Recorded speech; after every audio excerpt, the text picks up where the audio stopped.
Tastes so good, make you want to slap your mama. Don't it, Willie? Yeah, boy. Hey, mama.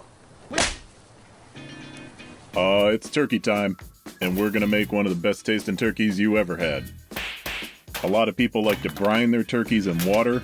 I don't. I prefer to do a dry rub for a couple of reasons. One, I think it imparts better flavor into the turkey.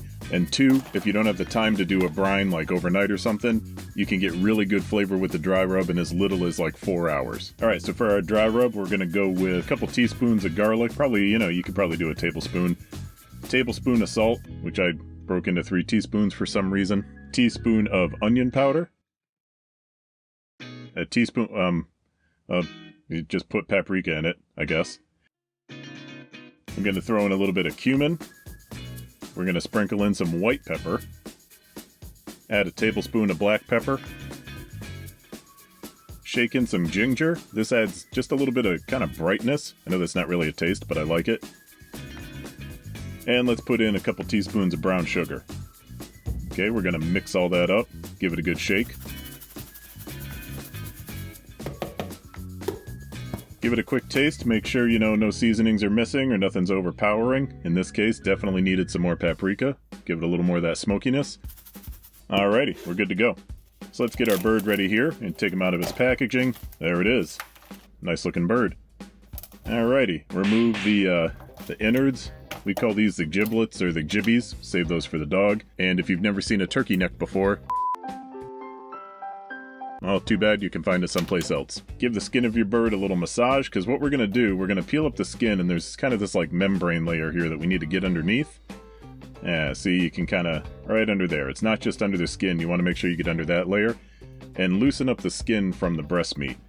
Just get your fingers in there, take your time. You don't want to rip the skin, but you do want to create some room between the skin and the meat. Because we are going to put our dry rub right between the skin and the meat. That's going to really impart a whole bunch of flavor to this bird. So just take a little bit of a handful, get that all rubbed onto the bird on the inside there. Don't forget to season the inside of the cavity. Alright, now that we're done seasoning under the skin, we're going to add some baking powder to this.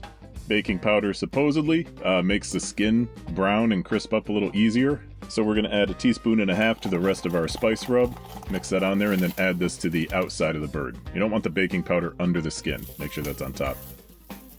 Alright, everything's nicely covered, looking good. We're going to stick that in the fridge for as little as 3 to 4 hours, up to overnight the day before. Get you some butter. We're going to make some clarified butter. So take 2 sticks, put that over like low, medium low, and just don't touch it. You might want to move it around, just don't touch it, just let it melt nice and slow. While our clarified butter is melting, we're going to make a little bit of herb butter, so soften up a stick of butter, add in some herbs of your choice. I didn't really have any like sage or anything at the time, so I'm just using Italian seasoning mix, still comes out really good.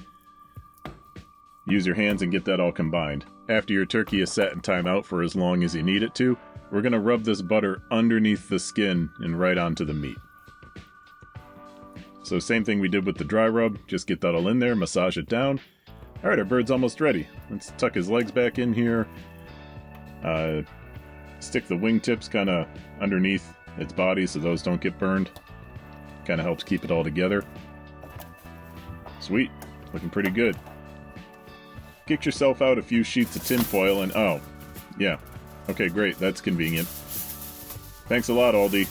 Get 3 sheets of tin foil and just make those into strips like that kid did in Kindergarten Cop. We're going to add these foil strips to the bottom of our pan to help raise the turkey off the bottom and stick them in breast side down.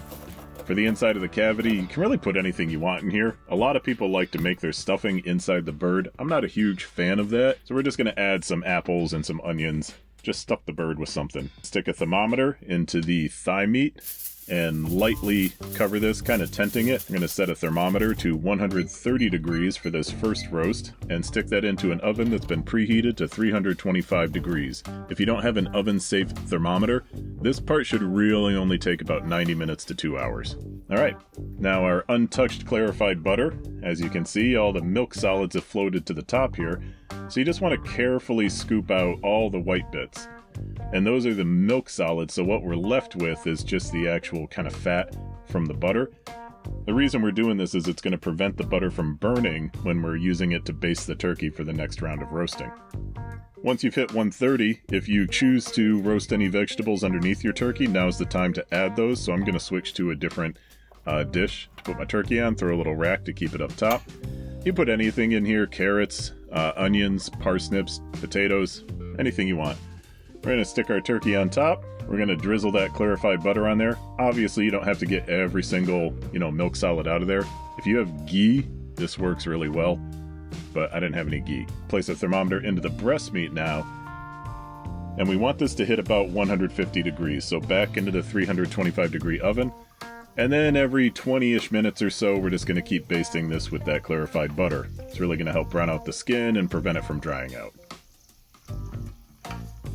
Once you've hit 150 degrees, you can pull your bird out of the oven. You can go to 155 if you want, but this is going to keep warming up as it sits on the counter. You really want to let this sit for a while before you start cutting into it. It's going to help retain the juiciness. If you cook this all the way to like 160, 165, and then cut into it right away, all those juices are going to end up on your plate instead of in the meat. This is a really nice looking bird. So let's get to carving our bird. Cut off his wings here. You can find these joints and just run your knife right between the joints, almost kind of like a knuckle.